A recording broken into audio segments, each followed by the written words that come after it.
Shamirpet BC హాస్టల్లో సరిగ్గా భోజనం పెట్టడం లేదని చెప్పి పోలీస్ స్టేషన్కి వెళ్ళినటువంటి హాస్టల్ విద్యార్థులు. పాపం వారికి తెలియదు, ఏదో దగ్గరలో ఉన్నది కదా పోలీస్ స్టేషన్, వాళ్ళు చెప్తే వాళ్ళు మాట్లాడుకుంటారనే ఉద్దేశంతో పోలీస్ స్టేషన్కి వెళ్ళటం జరిగింది. పాపం వాళ్ళకి తెలియక వెళ్ళటం జరిగింది. యాక్చువల్గా డైరెక్ట్ కలెక్టర్ దృష్టికి పోవాలి.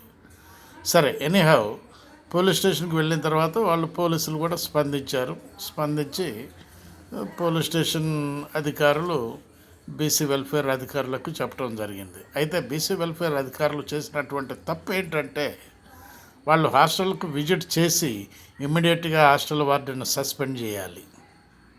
హాస్టల్ వార్డెన్ సస్పెండ్ చేసిన తర్వాత హాస్టల్ వార్డెన్ ఎవరెవరికి లంచాలు ఇస్తున్నాడు వాళ్ళను కూడా సస్పెండ్ చేయాలి.